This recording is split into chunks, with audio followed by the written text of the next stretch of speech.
And for teachers, this comes in the form of, I don't do this for the paycheck, I do it for the kids. And this, to me, not to be dramatic, but reflecting, is just so wrong.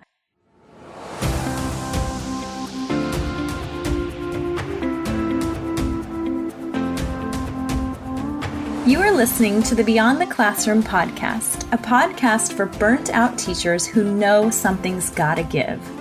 After teaching for 14 years and feeling completely burned out for way too long, in May of 2022, I made a big decision and left the classroom. I now help burnt-out teachers like you take back balance and joy so you can wake up every day loving your life. In this podcast, we'll explore who you are beyond the classroom, whether you're considering leaving or wanting to make changes so you can fall in love with teaching again. Either way, I understand what it's like to be living a life that looks fun and cute on the outside. You know, summer's off, playing all day, off at 2 o'clock every day, but actually feels miserable and draining. I'm your host and coach, Sandy Patterson, and I'm so excited to help you step into your fullest potential and believe in that potential to make an impact on the world, not just survive each day. Are you ready? Let's do this. Hello, and welcome back to another episode of the Beyond the Classroom podcast. I am so happy you're here today. My name is Sandy Patterson, and we are going to chat today. I got a good conversation for us, and I was a little bit hesitant about this at first, but with a little bit of encouragement from my own coach, I'm like, you know what? I'm just going to get this out there. I'm going to share this, and I can't wait to hear what you think about this episode and your thoughts on this. And the reason that this episode came about, or was born, I guess, is because I was having a conversation with my 6-year-old the other day, and it had me deeply reflecting on some things about money. And I would love to share them with you here. I'm super excited and a little bit nervous, if we're being totally honest, and I'll kind of share about why. And I think that all of this money stuff is really fresh on my mind right now, and I think that I was able to connect a lot of dots here because I have been actively working on my own relationship with money, my own money mindset, and how I view money. And in addition to that, I work with my clients on these money mindset topics quite a bit. So our topic today, our conversation, is going to be all about money mindset. And it's an interesting topic. And like I said, it does feel a little bit uncomfortable to talk about here right now because we have been very deeply conditioned to not talk about money. Now, talking about money feels really taboo in our society, especially for women, right? Like it seems and feels greedy to desire wealth or to want more or to want more than enough, to want that abundance, right? It feels selfish for my clients. They tell me they feel selfish charging more or charging their worth, right? And I think that in our society too, especially for women again, that talking about money is just really not appropriate. Like it's not something that we really do, especially too in teaching, right? Now, if we think back about the stories that we heard about money when we were younger, and even the conversations we hear inadvertently, like when we're watching TV or in the movies about money, the underlying message is that money is bad. Sometimes we'll hear like money is the root of all evil. And for teachers, like this comes in the form of too, like, I don't do this for the paycheck, I do it for the kids. And this, to me, reflecting, is just so wrong.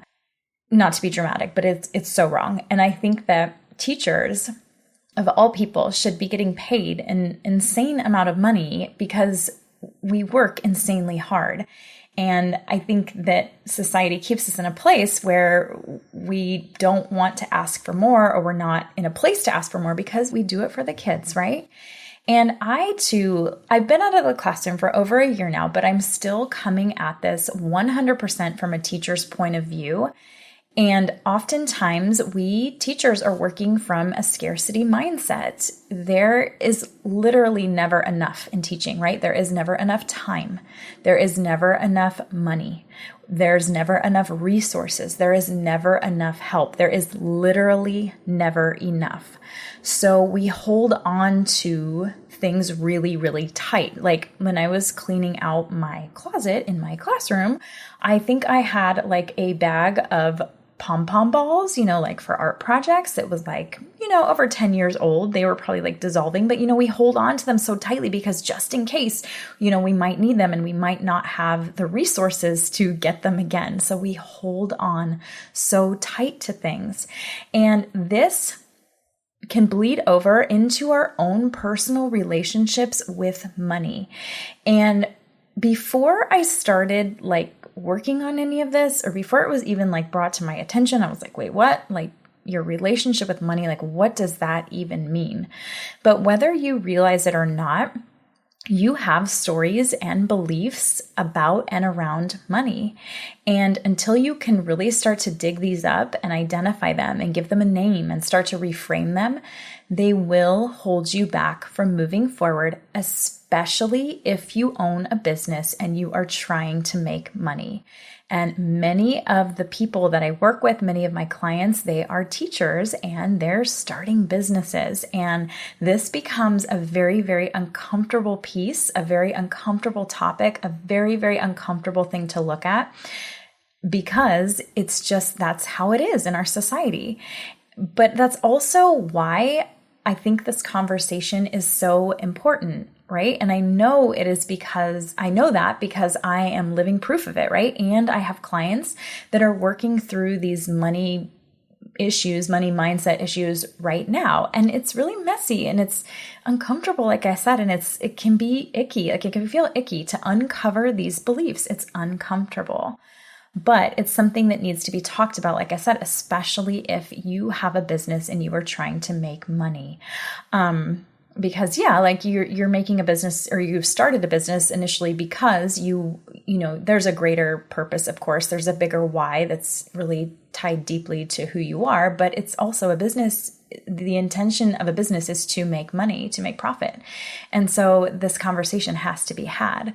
And in order to start breaking this up, what I've done, like I said, is doing a lot of inner work and reflecting and trying to figure out what these stories are and how they might be holding me back in my business.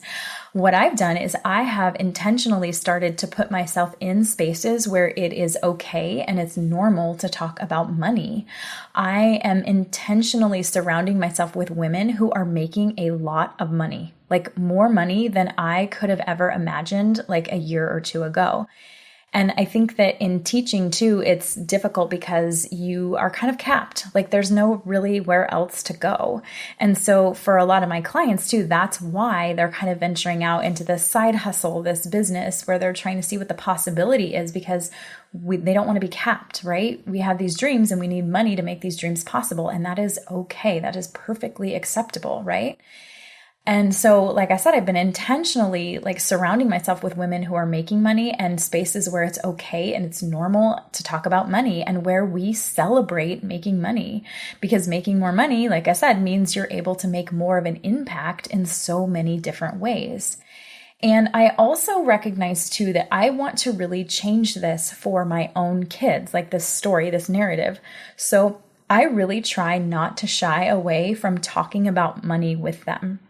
And we have a lot of conversations about money in our house. And this is new for me in my house, because growing up, I can't remember a time that we ever had conversations about money other than you need to save it because money doesn't grow on trees. And, you need to have a steady job because that's how you make money. So for my own kids, I have over the past year been intentionally trying to talk to them about money in a way that doesn't make it feel icky or bad or scary or worrisome, right? And so my kids, have asked both my husband and I questions, and we're just very open about, how much money do you make? How much money do most people make? Like, what does minimum wage look like? How much, what's the difference between how much you make? How do you manage it? Like, how do you decide where the money goes? And this really has led to some very, very interesting conversations. And I'm going to share one of these conversations with you today. This was the whole idea of this podcast episode. And I want to remember this story, and I'm hopeful that it can help you think about your money mindset, where you are at as far as your relationship with money and what you can start to do to start to work on it. So for those of you listening that know my younger son, his name is Cash, which also when I started thinking about this too, I'm like, oh my gosh, is this like the universe? Like, I named him Cash, and we call him Cash Money all the time, and it just fits his personality perfectly. But he's my youngest. He's 6 years old. He's in first grade, and he is a very, very funny boy. He's very, very smart. He's very bright, and he's just very, he's like my husband. Like, nothing really worries him. Like, he doesn't have a lot of cares in the world. Like, he's just very easygoing, very laid back, very silly. We call him cheeky sometimes. But this story is about Cash. So when we took the boys last year to Universal Studios, and it was our first time going there as a family. We had a really fun time. And, I told the boys, I'm like, okay, you guys each get this amount of money to spend on a souvenir. So whatever you guys want to get, you can get. And so he wanted this, it was this Harry Potter wand. And I don't know exactly why he wanted this, because he does not watch Harry Potter. We have not read the Harry Potter books together yet. We do not watch the Harry Potter movies. Like, Harry Potter is not really a thing in our house, other than maybe he sees the commercials for it or whatever. So I don't really exactly know why he wanted this wand. I think it just kind of looked cool and it stood out to him, and he was like, oh, I really, really want this. And so there was no price tag on it. So I said, okay, let's take it up to the register. And, if that's what you want, then that's fine. And of course, I'm thinking in my head, oh my gosh, all he's going to do with this is hit his brother with it. Somebody's going to poke their eye out. You don't even like Harry Potter. Why are we doing this? But it's fine, whatever. So we take it up to the register, and they ring the wand up, and the wand ends up being, $75.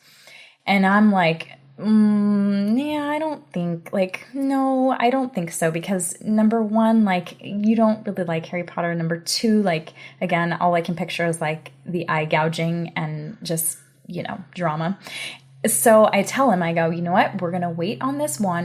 You can pick something else out.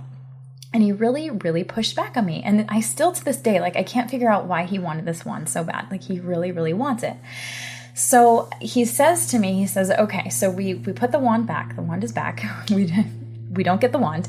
And he says to me, I am going to save my money up. So next year, when we come to Universal Studios, I can buy the wand with my own money. And I said, perfect. I think that is a great idea. That is, what you can absolutely save your money. Perfect. So we get home, and he's still talking about this wand, even now, months and months later, still talking about how he can't wait to go back to Universal Studios to buy this wand.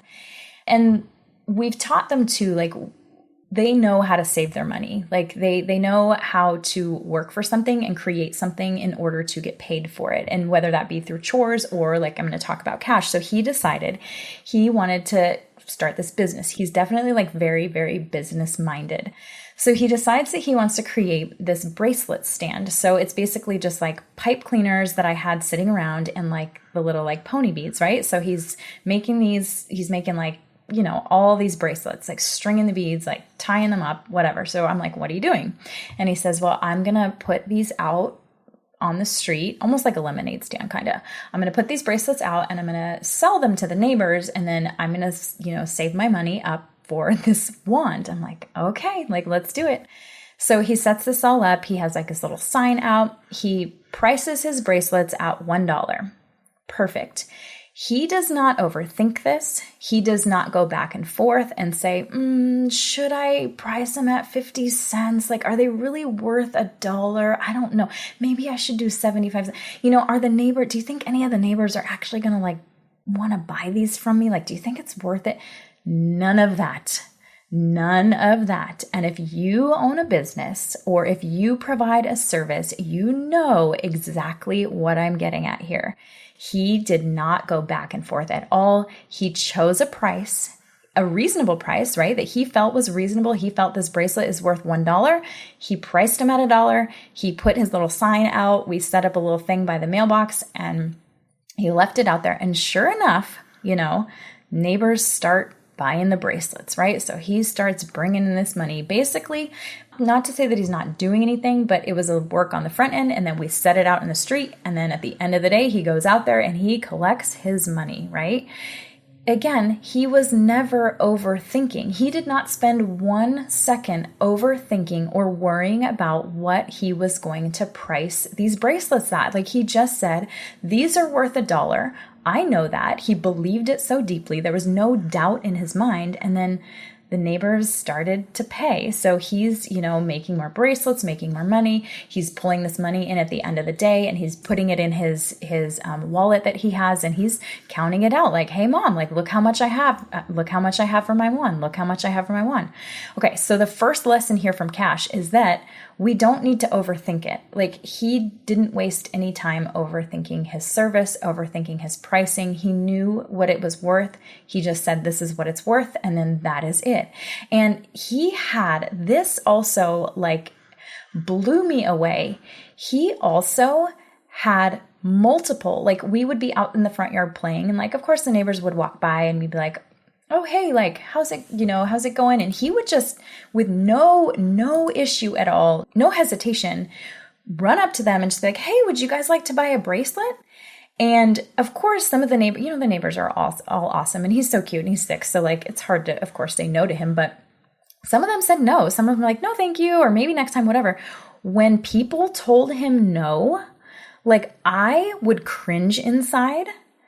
But he never wavered. He was just like, okay, cool, thanks. And then would go like, he didn't take anything personally. Like, it's not about him. It's just like, he would even tell me, he'd be like, maybe they didn't have $1 on them. Maybe they wanted to spend it somewhere else. Maybe they didn't like my bracelets. Okay. Coming from a 6-year-old again, if you own a business here, you see exactly where I'm going with this. He's removed himself from this business, essentially. Like it's not about him. It's just about the bracelets. And he's not overthinking about the money. Like he recognizes that it's just an energetic exchange. And sometimes it works, sometimes it doesn't. He's not taking it personally.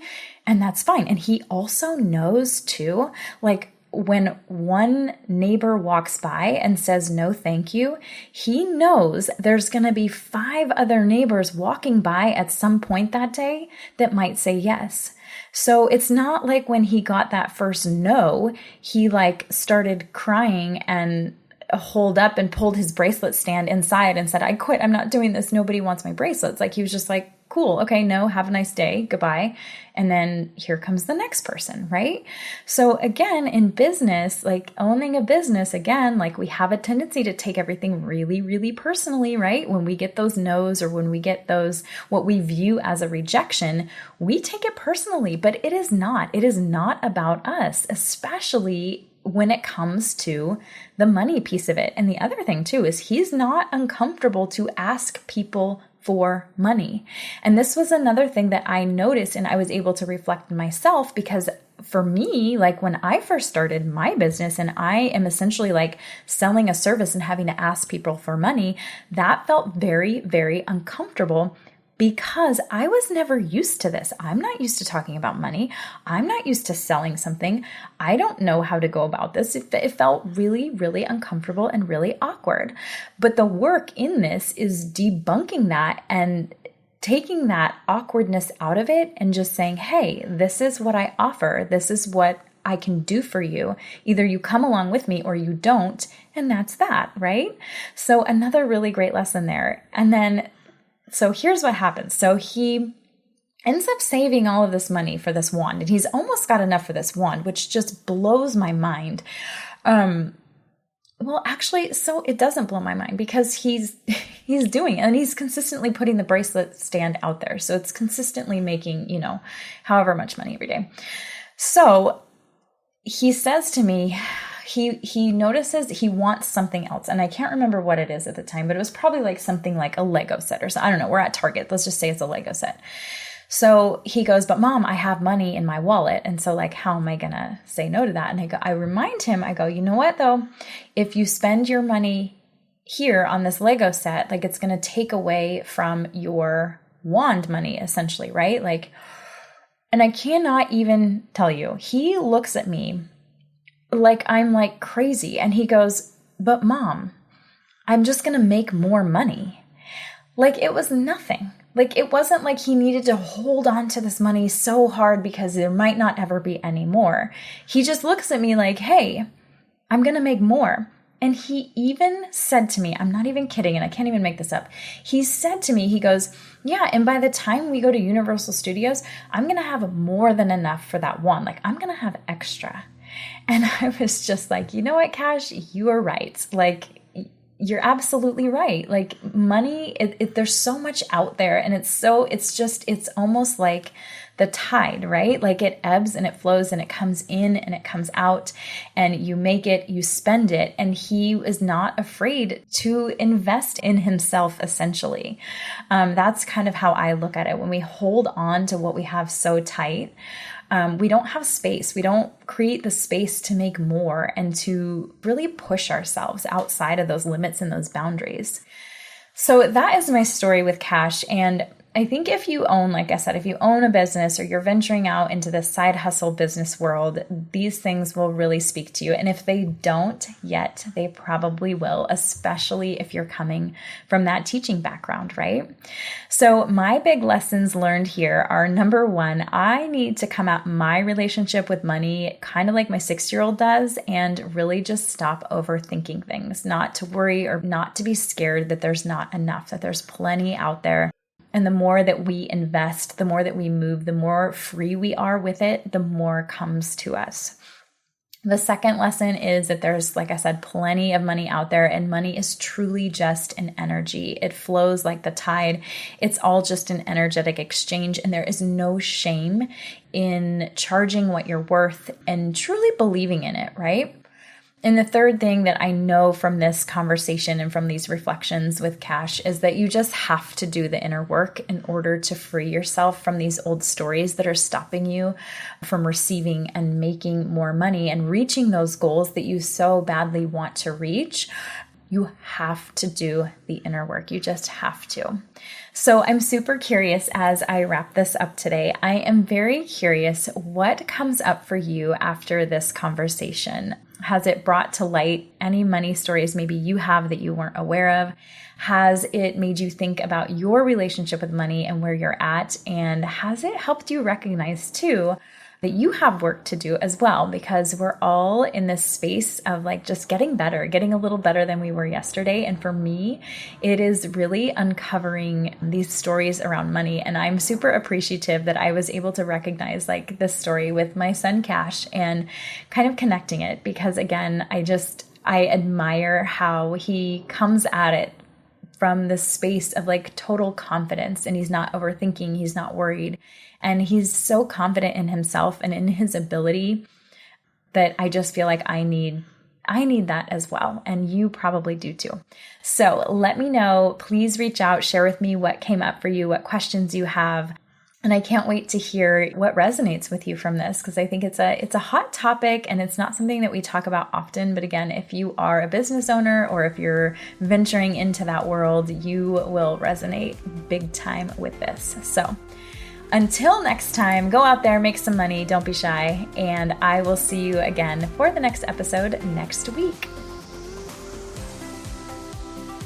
Thanks so much for listening to this episode of Beyond the Classroom. If you know something has to change and you're ready to take the next step to make it happen, whether it's in or out of the classroom, let's talk it through together. Schedule a no-obligation chat with me and we can talk through where you're stuck, how to get you unstuck, and how to keep you moving forward. Schedule your free call today by clicking the link in the show notes. I can't wait to connect with you.